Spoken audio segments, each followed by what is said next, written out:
आप देख रहे हैं मलिक न्यूज 24। नजर सच खबर पर।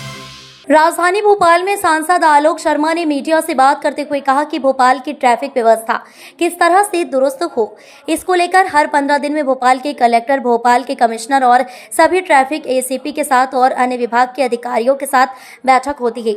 और आज ये बैठक कंट्रोल रूम में हुई है। बैठक में पिछले दिनों ई रिक्शा को लेकर भी चर्चा हुई थी कि ई रिक्शा को लेकर कुछ पॉलिसी होना चाहिए। ई रिक्शा चले सरकार ग्रीनरी को लेकर भी लगातार प्रयासों में है, मगर कई बार देखा गया है कि ई रिक्शा चौक चौराहों पर अस्वस्थ तरीके से खड़े हो जाते हैं, जिनकी वजह से कई बार ट्रैफिक जाम की स्थिति बन जाती है। और ई रिक्शा में कई बार देखने में ये भी आया है कि स्कूल के छोटे छोटे बच्चे को भी बिठाया जाता है, जिसकी दुर्घटना होने का अंदेशा बना रहता है। इसको लेकर भी बैठक में चर्चा की गई है। भोपाल की ट्रैफिक व्यवस्था कैसे बेहतर हो, कैसे चुस्त दुरुस्त हो, इसको लेकर लगातार हर 15 दिन में भोपाल कलेक्टर, भोपाल के पुलिस कमिश्नर और सभी ट्रैफिक के एसीपी के साथ और अन्य विभाग के अधिकारियों के साथ बैठक होती है। आज ये बैठक हमारी कंट्रोल रूम में संपन्न हुई है। बैठक में पिछले दिनों ई रिक्शा को लेकर भी चिंता व्यक्त की गई थी कि ई रिक्शा को लेकर भी कोई पॉलिसी बनना चाहिए। ई रिक्शा चलें, ग्रीनरी को बढ़ावा देने का काम सरकार कर रही है, पर कई बार ई रिक्शा अस्त व्यस्त तरीके से, गलत तरीके से चौराहे तिराहों पे खड़े हो जाते हैं। कई बार ई रिक्शा नाबालिग बच्चे भी चला रहे हैं।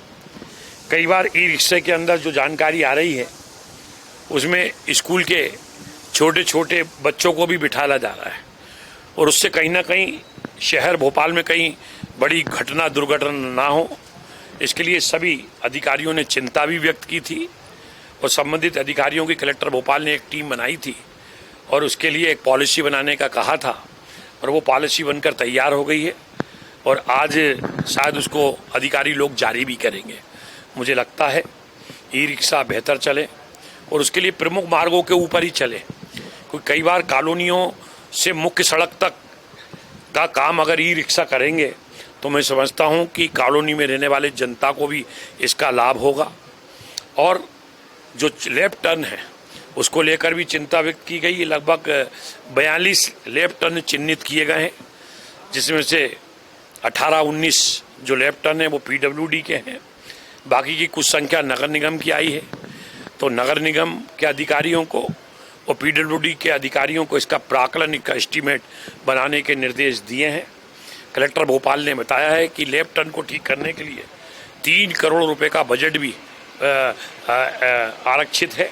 आने वाले समय में जैसे ही प्राकलन और एस्टीमेट बनकर आएंगे तो उनको सक्षम प्रशासन की स्वीकृति देकर उन लेफ्ट टर्न को ठीक किया जाएगा, जिससे जिन चौराहे के ऊपर लंबी जाम लगता है उस जाम से अब भोपाल वासियों को छुटकारा मिलेगा।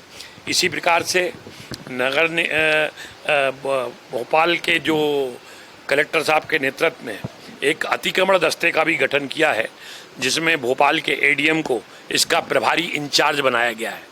इसमें एडिशनल एसपी को रखा गया है, इसमें नगर निगम के एडिशनल कमिश्नर को रखा गया है, सभी एसडीएम को इसमें शामिल किया गया है, सभी संबंधित थाना प्रभारियों को शामिल किया गया है। और इसमें सम्मानीय न्यायालय से भी जो नगर पालिका अधिनियम है उसमें मोबाइल कोर्ट चलाने का भी प्रावधान है। सम्मानीय डीजे साहब से भी संबंधित अधिकारियों की चर्चा हुई है, उसका भी रोस्टर बनाया जा रहा है डे बाई डे, तो मोबाइल कोर्ट भी चलेगी, जिससे कई बार कानून का जहाँ पे वायलेंस होता है उसको देखने का काम मोबाइल कोर्ट करेंगे, सम्मानीय मजिस्ट्रेट करेंगे।